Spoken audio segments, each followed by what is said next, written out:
মাননীয় প্রধানমন্ত্রী জননেত্রী শেখ হাসিনাকে নিয়ে কি বলছে বাংলাদেশের সাধারণ জনগণ, চলুন শুনে আসি।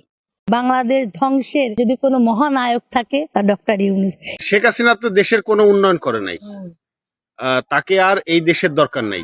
না না, তারা তো এই দেশের দরকারই। আজ সারা জীবন ছোটকালেতে বাচ্চা মুহিয়া শুনে আইছি, আর এখনো আমরা দেবো তারে ভোট। আর সে যদি নাও থাকে ভোট কেন্দ্রে যাবো না, ভোট দিলাম না, সমস্যা নেই। হাসিনা যাওয়ার পর তাহলে কি ইউনূস আসছে পর্যন্ত একটা ব্যবসা বাণিজ্য খারাপ, আমাকে মানুষের পয়সাই দেয় না, আমার খাইতে নিতে কষ্ট, অনেকই সমস্যা। শেখ মুজিবুর কোনো অলির গায়ে হাত দেয় না, শেখ মুজিবুর মেয়েও কোনো অলির দরবারে হাত দেয় না। জামাত শিবিরের জঙ্গি গোষ্ঠীর নির্বাচন, এটা কোনো 18 কোটি জনগণের নির্বাচন না। আমি স্পষ্ট দেখতে পাচ্ছি বাংলাদেশে 71-এর মতো আরো একটি যুদ্ধ হয়ে যেতে পারে আগামী জাতীয় নির্বাচনের পূর্বে বা নির্বাচনের দিন বা পরে। যুদ্ধটি হতে পারে রাজনৈতিক প্রতিহিংসা থেকে। 12 তারিখে নির্বাচন করার যোগ্যতা ইউনূসের সরকারের নাই, আর নির্বাচন কমিশনার ফিরুদ্দিন সে হলো রাজাকারের দলের লোক। আগে ভালো ছিলাম, এখন খুব কষ্টে আছি। আগে আমাদের গাড়ি চুরি হইতো না, এখন চুরি হয়। এই সরকারের আমলে কবর থেকে মানুষ উড়িয়ে জ্বালাই দিছে। আপনিও শেখ হাসিনাকে চান? এই 90% শেখ হাসিনা চান। এখন আপনারা বলবেন ডক্টর ইউনূস সাহেব কি ক্ষতি করছে? ক্ষতি করছে মানে কি? খালি চলে যাক তারপরে বুঝবেন। এখন আমরাই তো রাজাকারের সাথে যোগ দিলাম, এটা কেমন হলো? আমরা বলি হেমুক হমুক, এখন কি রাজাকারের সাথে কে যোগ দিছে? হ্যাঁ বলেন আপনারা, দেশের মানুষ। জামাত ইসলাম ক্ষমতায় যাক, এটা আমি কখনো চাই না। কেন জানেন? এর পেছনে মৌলিক যে কারণ, সেটা হলো যদি তারা ক্ষমতায় যায়, মানুষ যে ইসলামটা দেখবে ওটা আসল ইসলাম নয়। আমাদের প্রিয় মাতৃভূমি আজ এক ক্রান্তিকাল অতিক্রম করছে। একদিকে সংবিধান নিয়ে সুপরিকল্পিত প্রতারণা, অন্যদিকে সামাজিক ও রাষ্ট্রীয় বন্ধন ছিঁড়ে যাওয়ার এক ভয়াবহ দৃশ্য আমরা দেখতে পাচ্ছি।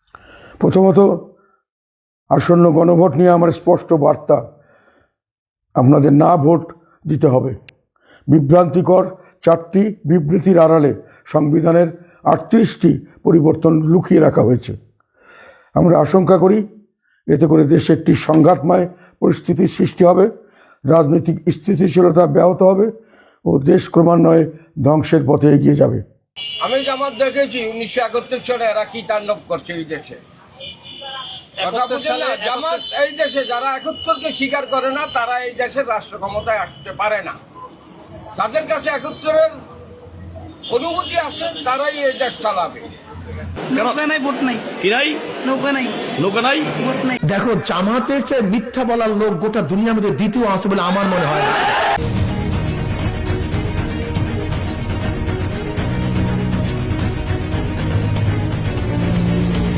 আওয়ামী লীগের লোকেরা এই দীর্ঘ 15 বছর ক্ষমতার চূড়ান্ত মসনদে বসে থেকেও তাদের দলীয় লোকদেরকে চাকরি দিতে পারে নাই। দাঁড়িপাল্লা আসলে আমাদের ঘর থেকে বের হতে দিবে না, কর্মজীবী মহিলা থাকবে না, শুটিং তো বাদই দিলাম, শুটিং তো আমরা করতেই পারবো না, আমাদের তো গলা টাকায় টি ফেলাইব। এদের বন্ধু পিএসদের 400 কোটি টাকা বানাইতে লাগছে 15 মাস। ছাত্রের উপরে গুলি চালায় নাই, এটি বুঝবেন না আপনারা। মুগ্ধ তো পানি দিতেছে, লগে লগে তো গুলি কে করছে পুলিশ দেখাইছে। আবু সাইদ যেমনে গেছে আর মাইতে কইছে আমার পোলা হার্টে স্টক করছে। এটা ওই যে অজান্তে তৃতীয় মাত্রা, সব তো হয়েছে ক্যান্টনমেন্টের ভিতরে আলোচনা। কোন আনতে কে গুলি করবো, কোন আনতে কে পাওয়ারফুল করবো, খালি যোগ মারো। গুলি কারা করছে এটা আপনিও জানেন, কিন্তু আপনিও কইতে পারতেছেন না। হ্যাঁ, ও মেন গাদ্দারি করছে, ও গাদ্দারি করছে, নাহলে পুলিশ কেমনে ঝুলা রাখে যাত্রাবাড়িতে? একমাত্র ঘোষণা ছিল, একটা চক্রান্তকারী গোষ্ঠী চেয়েছিল যে 1 দফার ঘোষণা আগের রাত্রে হয়ে যাক, 2 তারিখ রাত্রে হয়ে যাক। সবকিছুর প্রমাণ আমাদের হাতে। আজকে দেখেন সব প্রমাণ হাতে নিয়ে আসছে ডিপি কর্তৃপক্ষ দেখানোর জন্য। 9 জানুয়ারি 2026 9টা 20 মিনিটের প্রশ্ন পরীক্ষা দিচ্ছেন আপনারা 3টার সময়, তাহলে 9টা 20 মিনিটে মেইলের প্রশ্ন আসলো কিভাবে? এটা জবাব দেন। সেটা হচ্ছে জামাতের কেন্দ্রীয় নায়েবে আমির ডক্টর তাহেরের বিরুদ্ধে 100 কোটি টাকা আত্মসাতের অভিযোগ। ইবনে সিনা আর্থিক কেলেঙ্কারি, তার বিরুদ্ধে জামাতের ভাষায় এটা হালাল হাতিয়া হিসেবে গণ্য করা হইবে। যে হা হইব 5 বছরের জেল, হা মানে আওয়ামী লীগ নিঃশ্বাস হয়ে দিব, হা মানে আওয়ামী লীগের নাম নিশানা রইতো না, হা মানে দেশে অশান্তি, হা মানে পুলিশের রাত কুদাইব, হা মানে মামলা বাণিজ্য, হা মানে মিথ্যা মামলা বাণিজ্য, বাংলাদেশ ধ্বংস হয়ে যাব, গৃহযুদ্ধ শুরু হয়ে যাব, ঘরে ঘরে মাই রইব, গাঁয়ে গাঁয়ে মাই রইব। তাই হা কোনো মতেই যেন বিজয় না হয়, না ভোট দিবা।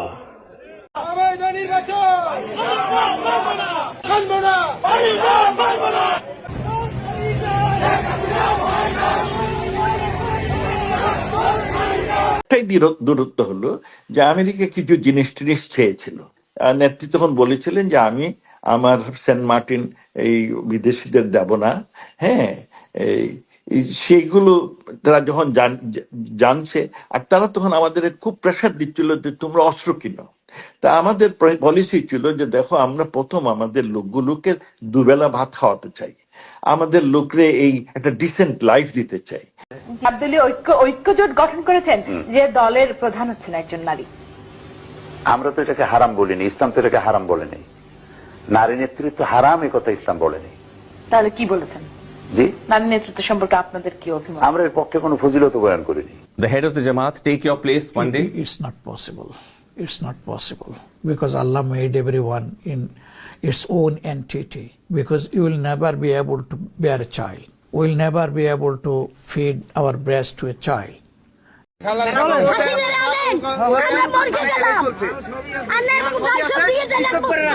আমরা খাবো কি?